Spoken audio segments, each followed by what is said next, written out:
Everyone, today we're going to be looking at what is called a Java jacket, basically the sleeve of cardboard or kind of composite material that goes over your coffee cup to keep it from scalding your hand when you pour coffee.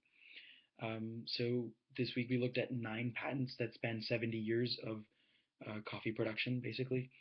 Rather than going in the details of every single patent, which you can read in the blog post, I think I'm going to be going over kind of the step-by-step kind of transformation of the coffee cup over the 70-year period, starting in 1940 when Delbert E. Finney of Sherman, Texas applies for a patent called the thermal coffee cup. Basically, it's just the standard conical insulating jacket with a corrugated cardboard to decrease surface area contact.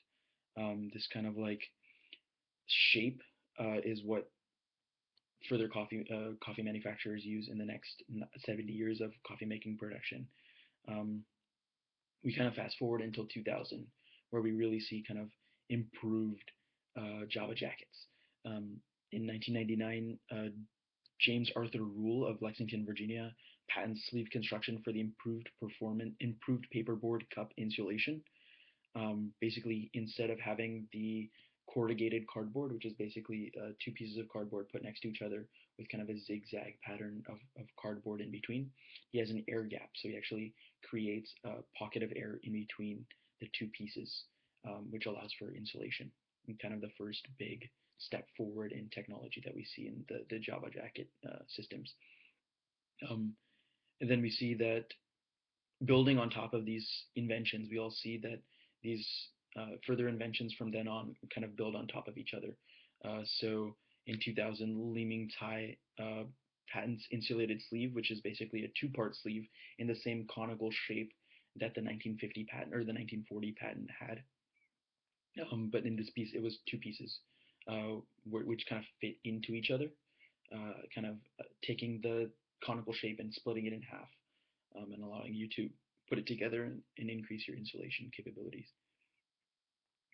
Then that was built further upon by a group of people at the Wasau paper mills who actually give a manufacturing patent, so how to actually build the cardboard sleeve itself. And so it's a creped piece of paper that they fold back and forth to create the corrugations in the 1940 patent. It's a pretty simple patent that builds upon kind of the existing technology that was in the marketplace.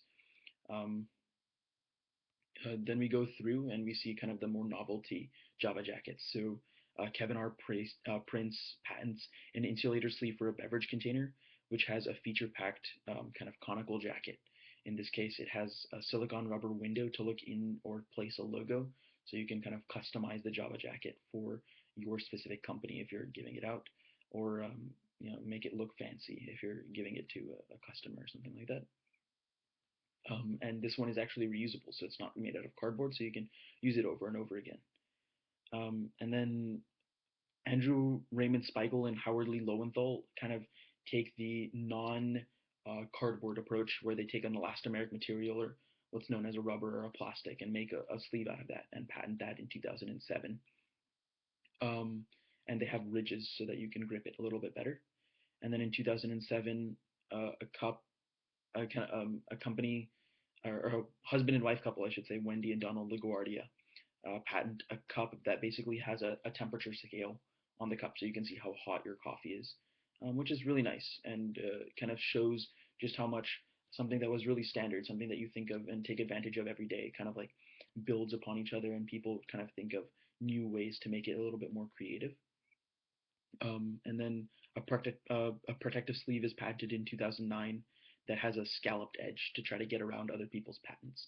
And so now you kind of see in here in the 2014 and 2009 to 2014, you kind of see that the space has gotten so kind of mature that people are kind of having to finagle their way around other patents to try to get their own kind of slice of the pie.